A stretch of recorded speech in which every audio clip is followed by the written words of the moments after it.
ಇನ್ನು ಅದೇ ರೀತಿಯಾಗಿ ಈ ಪ್ರಕರಣಕ್ಕೆ ಸಂಬಂಧಪಟ್ಟಂತೆ ನಿನ್ನನ್ನು ನಂಬಿ ನಾನು ಕೆಟ್ಟಿದ್ದು ಅಂತ ಪ್ರದೋಷ್ ವಿರುದ್ಧ ಇದೀಗ ದರ್ಶನ್ ರೇಗಾಡ್ತಾ ಇದ್ದಾರೆ ಅನ್ನುವಂಥದ್ದು ಗೊತ್ತಾಗ್ತಾ ಇದೆ. ಹಾಗಾದರೆ ಏನು ಚರ್ಚೆ ಆಗ್ತಾ ಇದೆ? ನನಗೆ ಪ್ರಭಾವಿಗಳ ಲಿಂಕ್ ಇದೆ, ನಾನೇ ಎಲ್ಲವನ್ನೂ ಕೂಡ ನಿಭಾಯಿಸ್ತೀನಿ ಅಂತ ನೀನೇ ಅಲ್ವೇನಪ್ಪ ಹೇಳಿದ್ದು.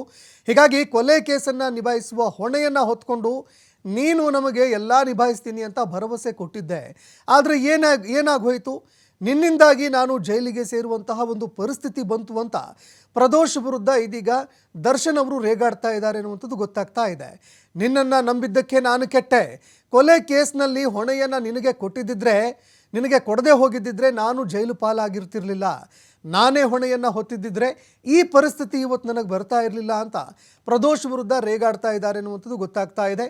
ಇದನ್ನೆಲ್ಲ ನಾನೇ ನೋಡ್ಕೊಳ್ಬೇಕಾಗಿತ್ತು, ಎಲ್ಲ ನೀನು ನಿಭಾಯಿಸ್ತೀಯಾ ಅಂತ ನಿನಗೆ ಕೊಟ್ಟನಲ್ಲ, ಆದರೆ ನಿನ್ನನ್ನು ನಂಬಿದ್ದಕ್ಕೇ ನಾವು ಕೆಟ್ಟು ಜೈಲಿಗೆ ಸೇರಿ ಒದ್ದಾಡುವಂತಹ ಪರಿಸ್ಥಿತಿ ನಮಗೆ ಎದುರಾಗ್ತಾ ಇದೆ ಅಂತ ದರ್ಶನ್ ಅವರು ಜೈಲಿನಲ್ಲಿ ಪ್ರದೋಷ್ ವಿರುದ್ಧ ರೇಗಾಡ್ತಾ ಇದ್ದಾರೆ ಅನ್ನುವಂಥದ್ದು ಗೊತ್ತಾಗ್ತಾ ಇದೆ.